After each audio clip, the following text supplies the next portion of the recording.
Hello and welcome all. आज हम देखेंगे फ्लूइड मैकेनिक्स में नेक्स्ट लेक्चर जो है पास्कल्स लॉ पे और हाइड्रोस्टैटिक कंडीशन ऑफ फ्लूइड पे। तो सबसे पहले हम देखेंगे कि फ्लूइड को हम किन किन यूनिट से मेजर कर सकते हैं, फ्लूइड के प्रेशर को। तो first of all we have bar. So 1 bar is equal to 10 की power 5 newton per metre square. Then Pascal, 1 Pascal is 1 Newton per meter square. Then ज्यादा प्रेशर होगा तो हम बोलेंगे 1 मेगा पास्कल। अब जैसे हम लगाएंगे मेगा पास्कल तो यहाँ पे आ जाएगा 10 की power 6 Newton per metre square. अब ये बहुत इंपॉर्टेंट है, हालांकि एमएम में कम आता है लेकिन फिर भी हमें मालूम होना चाहिए। 10 की power 6 Newton per metre square होता है 1 न्यूटन पर एमएम स्क्वायर। और फाइनली जो पास्कल और बार में रिलेशन है वो भी बहुत इंपॉर्टेंट है। वो ये है, इन दोनों से मिलके जो हम यहां बात करेंगे तो 1 मेगा पास्कल, 1 मेगा पास्कल में होते हैं 10 बार्स। तो मेगा पास्कल जो है वो बड़ी यूनिट है और बार जो है वो छोटी यूनिट है। नाउ कमिंग टू टॉपिक, इसका मैं आज आपको जो डेरिवेशन है वो बताऊंगा। उसके पहले हाइड्रोस्टैटिक की अगर हम बात करते हैं, कोई भी मान लीजिए हमारे पास एक कंटेनर है और उसके अंदर जो फ्लूइड है वो स्टैटिक कंडीशन में है, मतलब विराम अवस्था में है, स्टेशनरी कंडीशन में है। तो सबसे पहली बात हमें मालूम है स्टेशनरी कंडीशन में ये प्रिंसिपल अप्लाई होता है, pressure is equal to rho g h, mass density, gravity and h is the height. अब हाइट कौन सी है? आप फ्लूइड के जिस पॉइंट पे आपको प्रेशर निकालना है उस पॉइंट के ऊपर जो फ्लूइड है वो हाइट की हम बात करते हैं।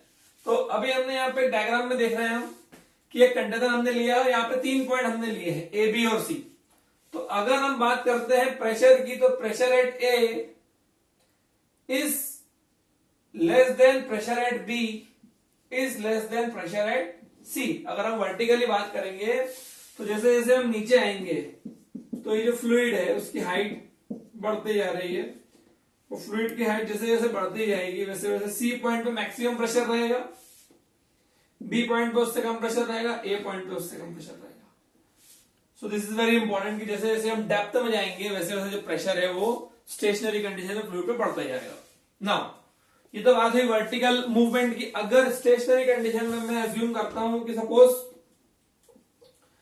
2 पॉइंट लिए मैंने, suppose A and B same height पे लिए लेकिन हॉरिजॉन्टली अपन मूव कर रहे हैं, तो अगर हम हॉरिजॉन्टल की बात करेंगे तो पी ए और पीबी इक्वल होगा क्योंकि उन दोनों पॉइंट के ऊपर सेम अमाउंट ऑफ फ्लूइड होगा। ये मैं बात कर रहा हूं स्टेशनरी कंडीशन की। डायनामिक कंडीशन की बात करूंगा तो जहां से फ्लो आ रहा होगा, सपोज पंप यहां लगा हुआ है, ए पॉइंट तरफ पंप लगा हुआ है तो पीए ज्यादा होगा, पीबी कम होगा। जहां से फ्लो आएगा उस तरफ वाले पॉइंट पे हायर प्रेशर होगा। सो ये तो हमने एक प्राइमरी बात करी। Now coming to the law, Pascal law की हम बात कर रहे हैं। Then now coming to Pascal's law. Pascal law क्या बोलता है? Pascal law states that the intensity of pressure at any point, एक कोई भी पर्टिकुलर पॉइंट हो, of a fluid under rest और static condition is same from all directions. मतलब अगर हमारे पास कोई भी कंटेनर है, अगर हमारे पास कोई कंटेनर है उसके अंदर कोई फ्लूइड भरा हुआ है और एक पर्टिकुलर हम पॉइंट देखें और अगर ये फ्लूइड स्टेशनरी कंडीशन में है तो इस पॉइंट पर लगने वाले जितने भी प्रेशर्स हैं एक्स डायरेक्शन से, वाई डायरेक्शन से और जेड डायरेक्शन से, तीनों जो प्रेशर की इंटेंसिटी होगी वो सेम होगी। तो ये चीज हमें यहाँ पे प्रूव करनी है। तो क्योंकि हमें अभी चीज प्रूव करनी है इसलिए हमें कोई ना कोई रेगुलर ज्योमेट्री यहाँ पे अज्यूम करनी पड़ेगी। तो हम एक वेज शेप अज्यूम कर रहे हैं। यहाँ पे हमने एक वेज शेप अज्यूम करा है। सपोज ये वेज या ट्रायंगल बोलूंगा मैं इसको, तो इस ट्रायंगल को मैं नाम दे रहा हूं एबीसी। और suppose this length is dx, this length is dy and this length is ds. Elementary wedge shape मैंने यहाँ पे अज्यूम करा है। नाउ फ्लूइड एलिमेंट है ये। फ्लूइड एलिमेंट का मतलब ये होता है कि हमें ये अज्यूम करना है कि मान लीजिए यहाँ पे फ्लूइड ही फ्लूइड है, उसके अंदर हमने एक ट्रायंगुलर शेप अज्यूम करा है। नाउ इसके ऊपर जो फोर्स अप्लाई हो रहा है वो हम लगा रहे हैं, तो यहां से हम इंटेंसिटी ऑफ प्रेशर लगा रहे हैं px, इधर से लगा रहे हैं py और यहां से लगा रहे हैं pz, जो कि सरफेस से नॉर्मल होगा।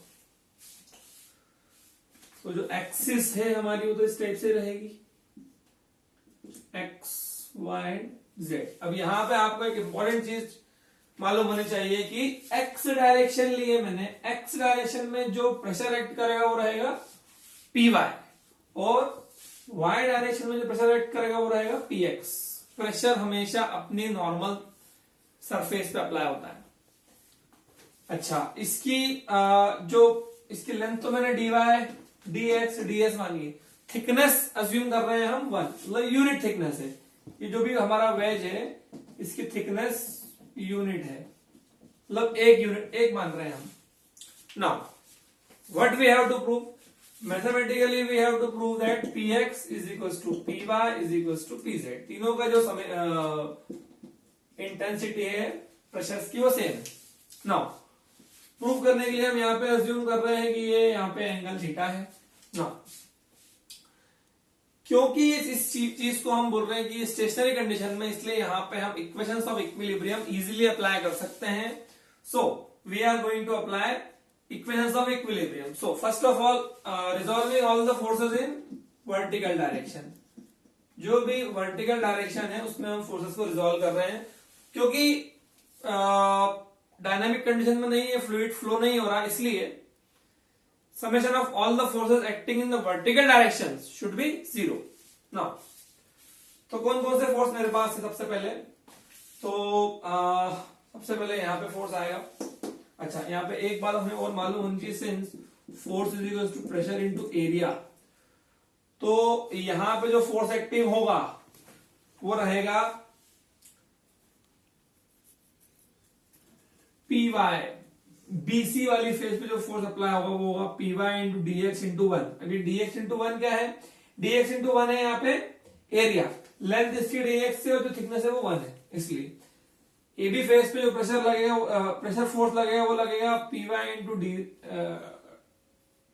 इंटू 1, और AC फेस पे जो फोर्स अप्लाई होगा वो होगा pz इंटू ds इंटू 1। तीनों के एरिया से हमको उनको मल्टीप्लाई करना है। ना जब हम अप्लाई करने जाएंगे इसको, तो जब हम वर्टिकली देखेंगे तो वर्टिकली में हम सबसे पहले ये वाला फोर्स, दो फोर्सेस वर्क कर रहे हैं वर्टिकल में। एक तो ये फोर्स वर्क कर रहा है, ये इंक्लाइंड है, तो इसके दो कंपोनेंट रहेंगे वर्टिकल और हॉरिजॉन्टल, तो हम वर्टिकल कंपोनेंट लेंगे। बहुत इजी है ये चीज। तो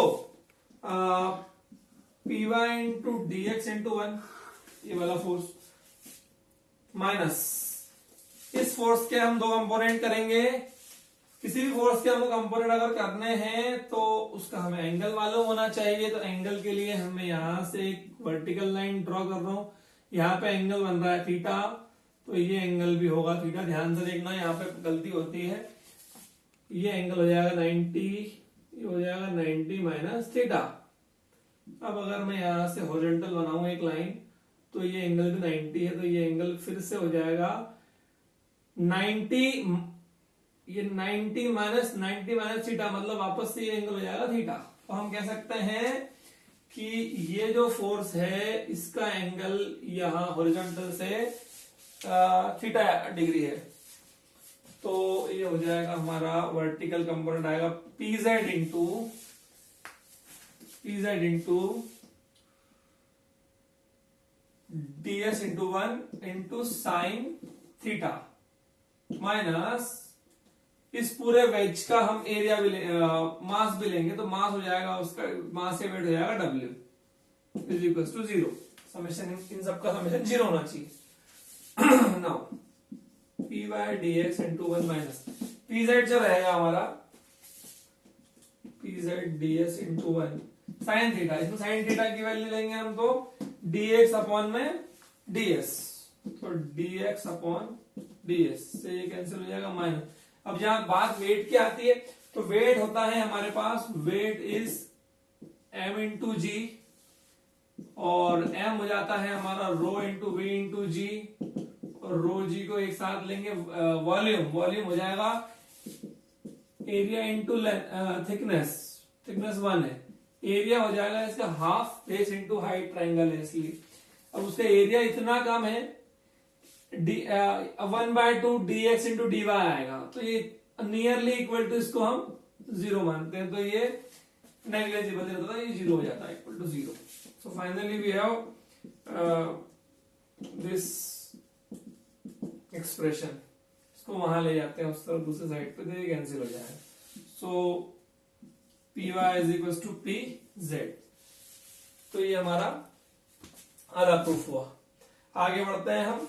तो जब हम इसी चीज पे हॉरिजॉन्टली अप्लाई करेंगे, हॉरिजॉन्टल डायरेक्शन में अप्लाई करेंगे, resolving all the forces in horizontal direction. तो हॉरिजॉन्टल के लिए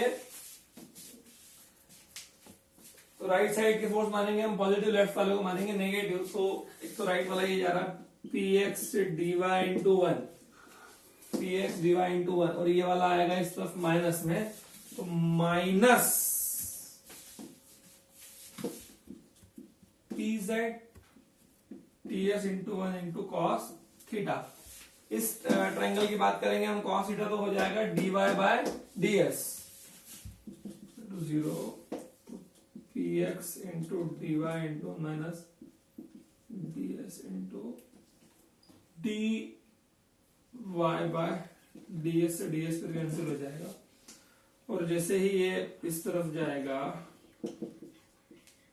इंटू डी वाई से डी वाई पे कैंसिल हो जाएगा। तो फाइनली हमारे पास आएगा P X is equal to P Z.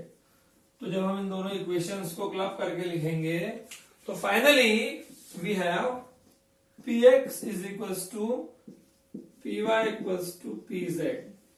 So this is the mathematical proof of Pascal's law.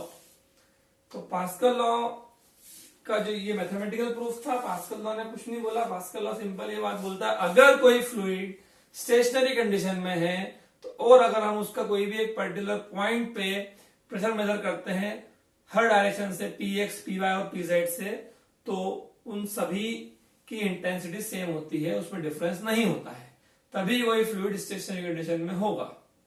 Thank you.